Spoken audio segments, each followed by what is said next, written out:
تصيبوا قوما بجهالة فتصبحوا على ما فعلتم نادمين۔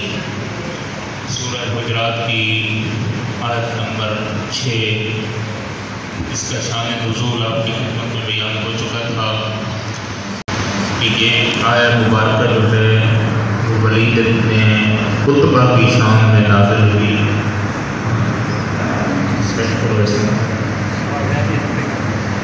اور ولید کا آپ کے سامنے شجرۃ نسب بیان کیا گیا تھا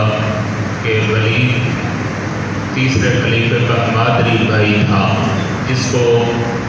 ہمارے طالب علموں کی زبان میں کلالہ امی کہا جاتا ہے، یعنی ماں کی طرف سے بھائی تھا، پدری بھائی نہیں تھا۔ اس کو قرآن مجید نے 2 مرتبہ فاسق کہا ہے، ایک مرتبہ اس آیت مبارکہ میں اور ایک مرتبہ بعد کی ایک آیت ہے اس میں،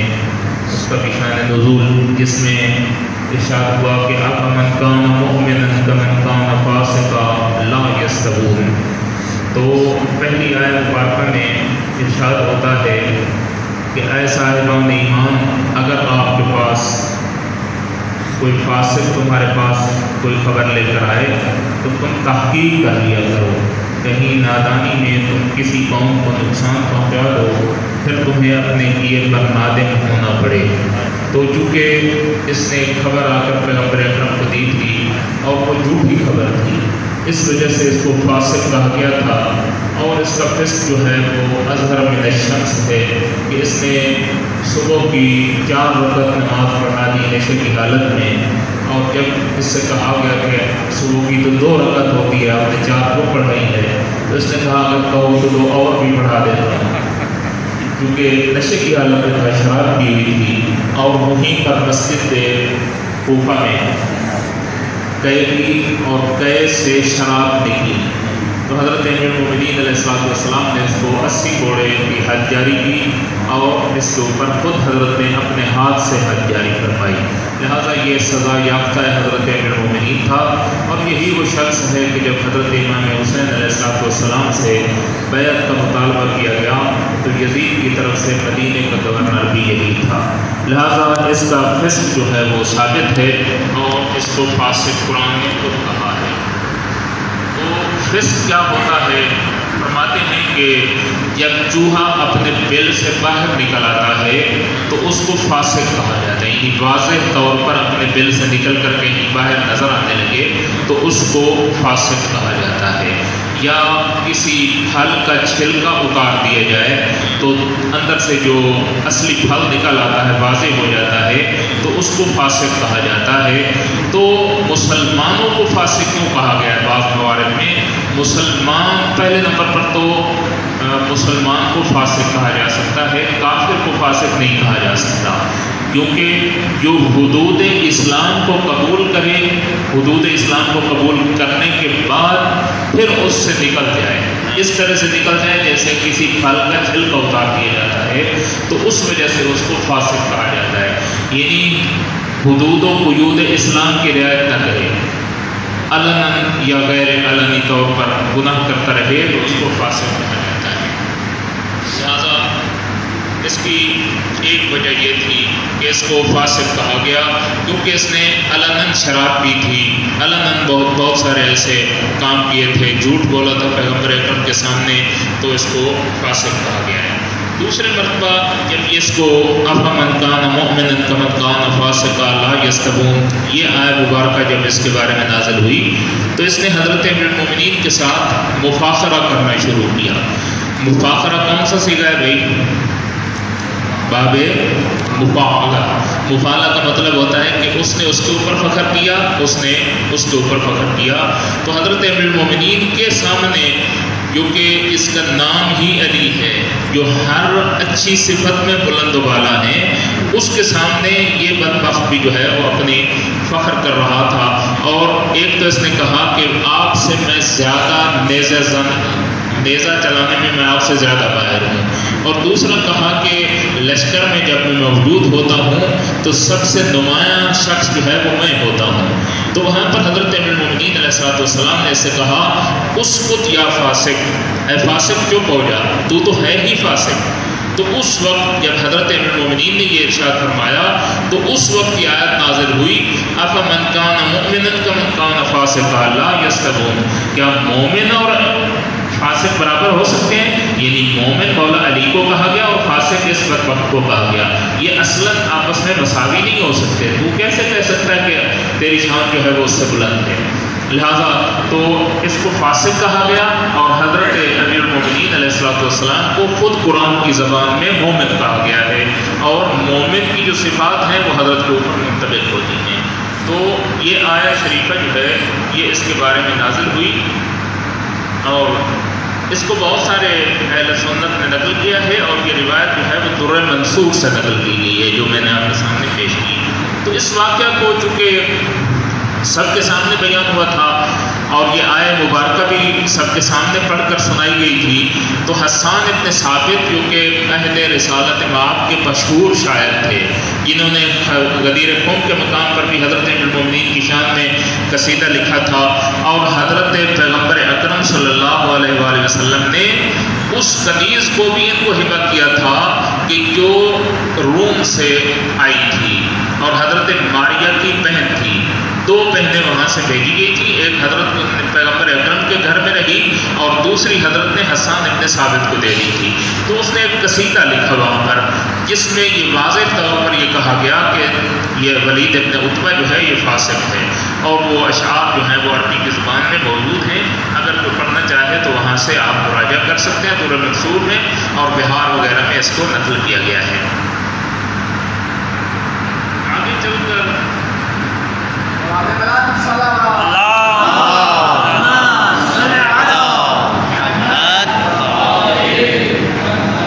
ایک اہم ترین نقطہ جو ہے وہ اس میں یہ ہے کہ ہمارے اہل سنت برادران یہ کہتے ہیں کہ صحابی کلہم عدول، صحابی سب کے سب عادل ہیں۔ الاصحابی کیا ہے؟ کالنجوم بأیہم اقتدیتم اہتدیتم، میرے جو صحابی ہیں وہ سارے کے سارے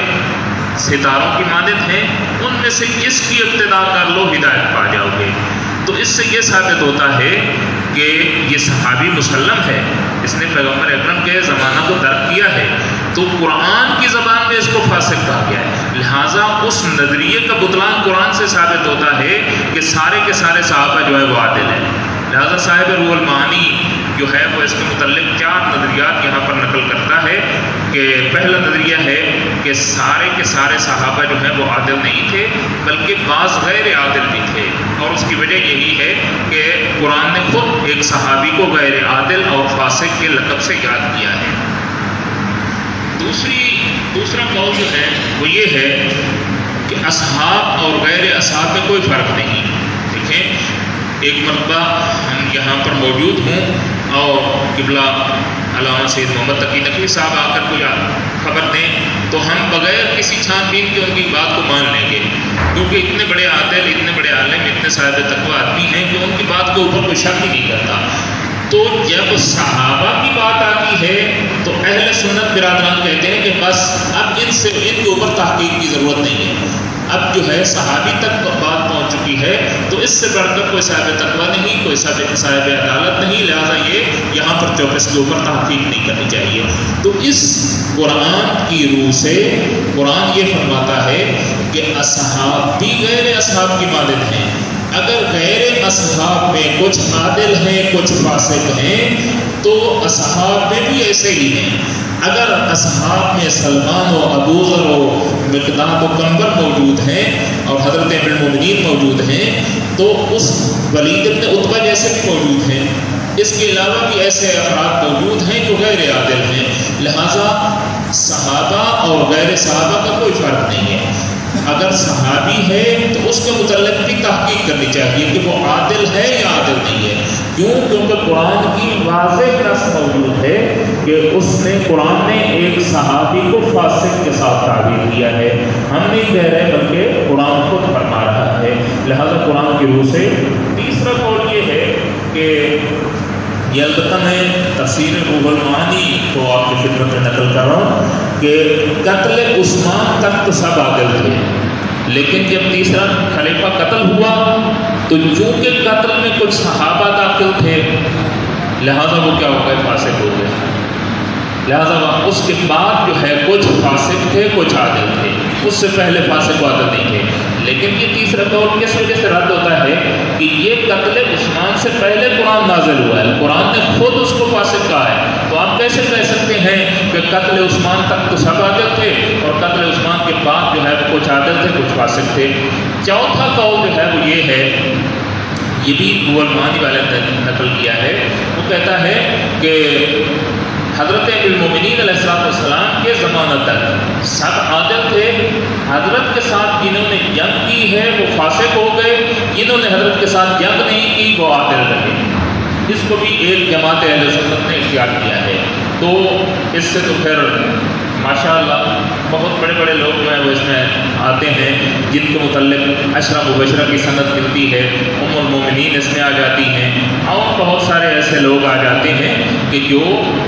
حضرت کے ساتھ جنگ کی، اور ان کی دلیل یہ ہے کہ امام وقت خلیفہ عادل کے سامنے تلوار کھینچنے سے انسان فاسق ہو جاتا ہے، تو حضرت المومنین کے سامنے جنہوں نے تلوار نکالی تھی جنگ کیا تھا وہ سب کے سب جو ہے وہ فاسق ہو گئے۔ تو یہ چار نظریات ہیں جو کہ اہل سنت کے اندر موجود ہیں، جو یہ بیان کرتے ہیں کہ صحابہ سارے کے سارے عادل نہیں تھے، ان میں سے بعض عادل تھے بعض عادل نہیں تھے بلکہ فاسق تھے۔ لہذا تحقیق کی جائے کہ کون کون صحابی جو ہے وہ عادل ہے اور کون کون سا صحابی جو ہے وہ غیر عادل ہے۔ میں ایک روایت آپ کی خدمت میں پیش کرتا ہوں، وہ جو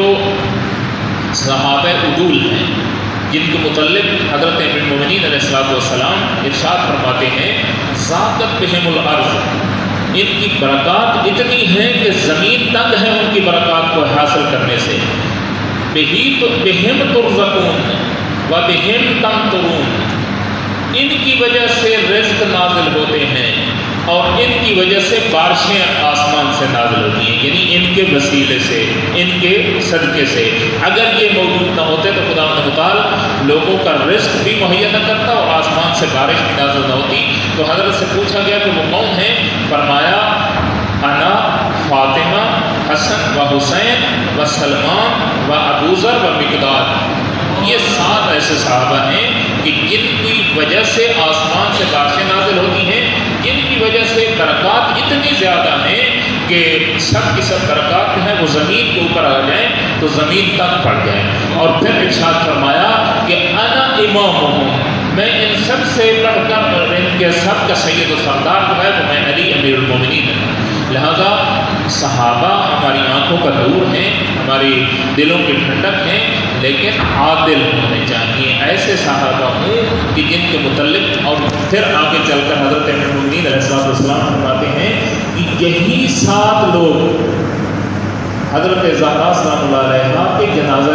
میں بھی شریک تھے اور ان کو قبر مطہر حضرت زہرا کا بھی علم تھا، باقی کسی کو علم نہیں تھا۔ یہ امام حسن، امام حسین علیہ السلام، خود امیر المومنین، حضرت سلمان فارسی، حضرت مقداد اور حضرت ابوذر، تو ان شخصیات کی وجہ سے جو ہے وہ دین ہم تک پہنچا ہے اور خدا متعال نے دین ہم تک پہنچایا ہے۔